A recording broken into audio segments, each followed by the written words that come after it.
igale slaidile on teil võimalus lisada esineja märkmeid.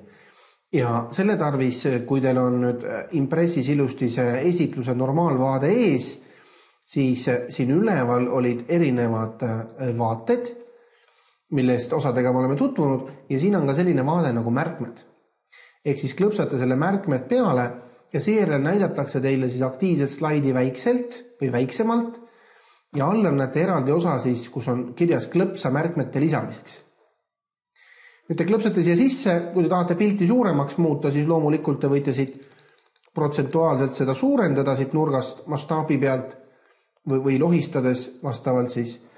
Ja siis te saate siia iga slaidi juurde trükkida mingisugused märkmed, mis siis on ühel juhul kasulikud, kui te prindite välja endal märkmed, näiteks siis esinemisajaks, et teil on selline, ütleme siis leht või lehed, kus teil on slaid ja slaidi all on siis teie märkmed.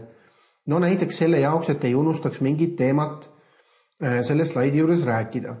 No näiteks panen endale märkmed, räägi ka kindlasti kiirklahvidest.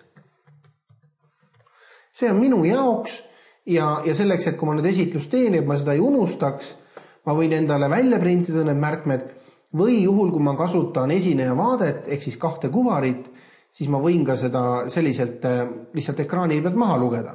Kuna esineja vaate puhul on üks ekraan see, mis näitab täis ekraanis seanssi ja teine on siis nii-öelda see sülearvuti või tavalise arvuti ekraan, kus ma näen siis ka slaidi, aga näen ka oma märkmeid.